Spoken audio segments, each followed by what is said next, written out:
Hi, I'm Cathryn Berger Kaye, and I'm really grateful to be at the Professional Learning International Conference. And the question has been, what are books I would recommend?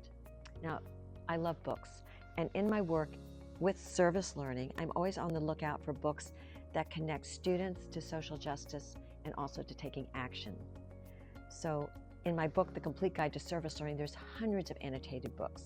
So when you ask me what are my 5 favorite titles, it's an impossible quest. But I'll give you 5 of my favorite right now. It could change in 5 minutes, but they're all wonderful books. So look for these titles. You'll find them absolutely delightful.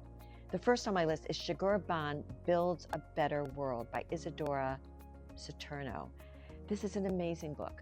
It's about an architect in Japan who responds to natural disasters with found objects, particularly things like paper tubing, beer cartons, even earthquake rubble, to build shelters, beds, and coverings for people who are in dire situations. The book can be used at all grade levels and inspires students to take things like paper tubes and create. So this is a wonderful book that really will open your mind to what we can do with design. I absolutely love this book. I usually have it with me, but I don't today, but I travel with this one. Now this next book is going to blow your mind. It's called A is for B. Excuse me? In alphabet books, A is for apple and B is for bee, but not in this one, because it's all about exploring world languages. So I had to write down some examples. This book is by Ellen Heck. Love this book. So D is for turtle. Isn't that something? Now why? Because in, Luxembourgish, and I'm in Luxembourg doing this, the word, if I can say it, déclassement is turtle. And in the Cherokee Nation, it's doxy. So you get to get a better appreciation for multilingualism when you use this book. I think it's a fabulous book for staff, for students, for anyone to really get a broader mindset about the challenges and the differences and the joys we can find in celebrating all the languages. And it's beautifully illustrated. Now, if you get a copy of Gibberish by Young Vo, you will be thankful. This book, again, you can use at all ages, is a picture book. But once you open it, you're right next to this child in the book, and you don't know the host language. And he uses these incredible illustrations that look like comical monsters in a funny kind of way when he doesn't understand what they're talking about. And then at one point, one girl comes up to him and helps him learn the word tree. And suddenly she becomes human and in color again. It's an amazing story about how relationships, kindness, help us build bridges and help us all learn. Now, I interviewed young Val about this book.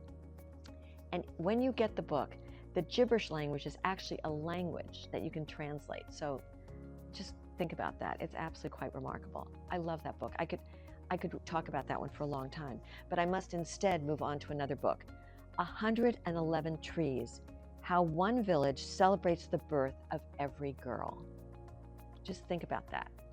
How a village celebrates the birth of a girl. This book takes us to India. The author is Reena Singh. And it's a story about a young boy who grows up in a village where there's a lot of mining and it really harms the environment. And there's also a layer of how girls are not valued in this story. And he sees that with his sisters. He doesn't like it. He doesn't understand it. He doesn't think it's right. As he grows up, he wants to do something in the village that repairs the village. So he quits working at the mine and he starts working in ways in government. He becomes the mayor of his village. And he starts realizing that we need to not cut down trees, but plant them to celebrate the birth of every girl. Just think about that. Whenever a girl is born, they plant 111 trees. This has changed the village. Now they have fruit trees, they have shade, animals come back, and the entire economy of the village is transformed.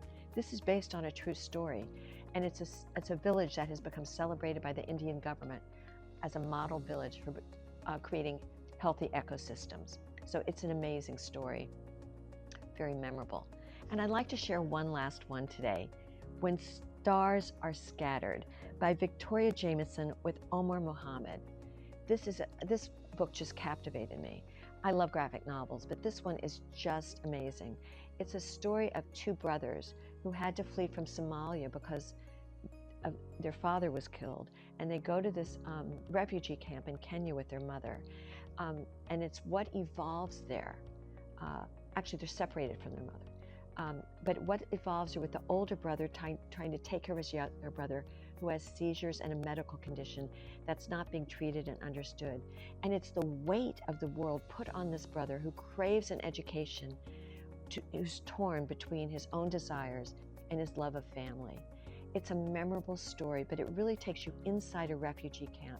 So you get to see a bit of what the dynamic is, the hardships are, and the incredible sense of caring that evolves in how people take care of each other. They do get to leave the country and migrate to America, which is not the story for every family.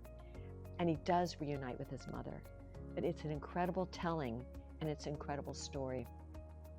I hope you'll enjoy these 5 tales, and I hope to bring more to you in the future. So thank you.